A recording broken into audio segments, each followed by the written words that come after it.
back to my channel, and thank you very much for coming back and tuning in and soaking all this content.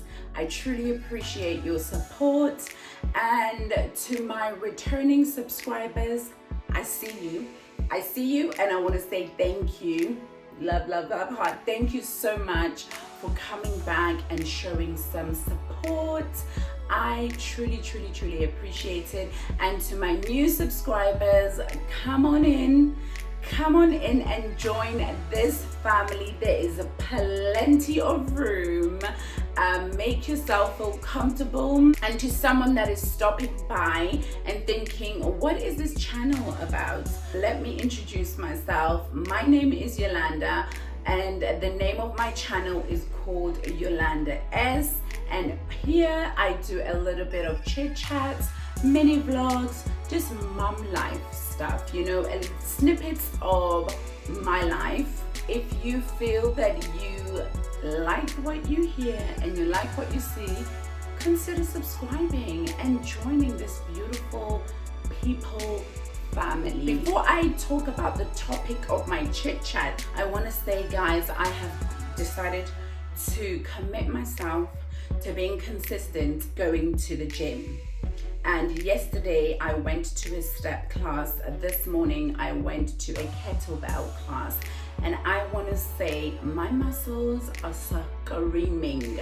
Okay, they are screaming at me. My muscles are like, what is going on here? The step class, I promise you, I felt like I am gonna die and resurrect and die again and resurrect, because what? But the funny thing about it all is that I keep going back. Well, it's worth it because I'm trying to work on myself. But I do want to also mention that if you are considering going to, classes, what I do, I gradually build up my fitness, and I do that by going to the gym and using the gym equipment, so that when I go to these classes, which are beast mode in my opinion, I don't feel like I am having a near-death experience and hyperventilating and not doing the whole set. So I try to go to the gym first, build up a bit of my fitness, then go back to those classes. And every time when I go to a step class and it gets difficult and I am sweating and I am hyperventilating, do you know what goes through my mind? Why did you eat that burger? Why did you have that chocolate? Why did you take, literally that's all that goes through my mind. We are a work in progress. Let's bear with each other. With that being said, today's topic is about self-worth, knowing your worth. So I noticed that you're walking around feeling defeated, feeling like you cannot manage another challenge. You're feeling like, I can't do this anymore and I won't do this anymore, and you're listening to those negative thoughts and what people are saying. I am here to remind you there is value in you, and you're going to have to start looking at yourself with a bit more respect and a bit more love. So what is knowing? It's being aware, being informed, and having understanding. What is worth?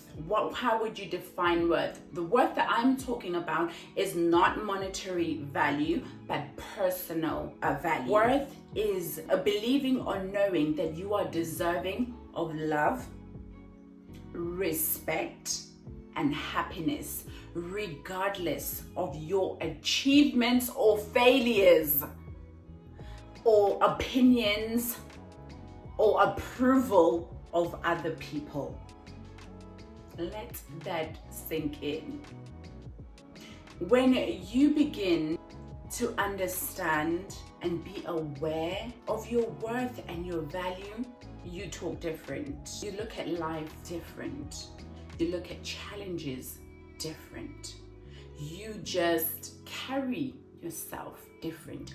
you accept and don't accept certain things in your life and in your space, because you are valuable, okay? Do not let anyone or anything tell you different. Do not believe a lie. Do not throw away your future because of your current situation, that you forget about your tomorrow.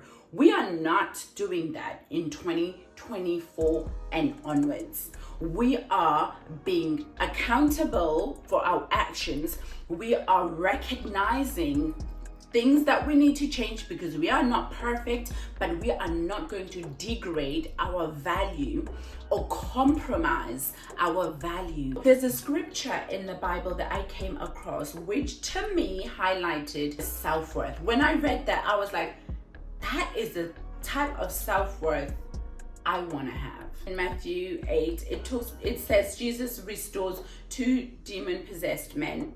When he arrived at the other side of the region, 2 demon-possessed men coming from the tombs met him. They were so violent that no one could pass that way. "What do you want with us, Son of God?" they shouted. "Have you come to torture us before the appointed time?" Some distance from them, a large herd of pigs were feeding. The demons begged Jesus, "If you drive us out, send us into the herd of pigs." He said to them, "Go."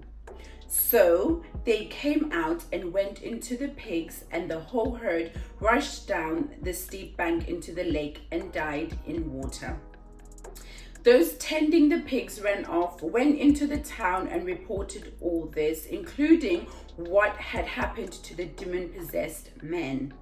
Then the whole town went out to meet Jesus. When they saw him, they pleaded with him to leave the region. Jesus stepped into the boat and crossed over and came to his own town. Jesus, right, goes to this region. He restores these men. The crowds come out and say, "What did you do? We don't want you here no more." He leaves. See, when you have self-value, you do not need to say, "Do you know who I am? Do you know what I can do?" Your energy says it all. When you get to a state of self-worth and value, you don't need to talk too much. You don't need to bargain and explain, because your energy, your awareness, right? That knowing I was telling you, that awareness speaks for itself. When I read that scripture, I said, I need to be in that state of knowing that I'm not here to bargain with people that don't see my worth. You've got to tell yourself that you are not going to bargain and plead with people that don't recognize your worth. That scripture to me spoke tons about self-worth. I hope that what I've shared really cultivates a different harvest in your life, and that it blesses you and that it blesses people around you. Thank you for watching. Bye.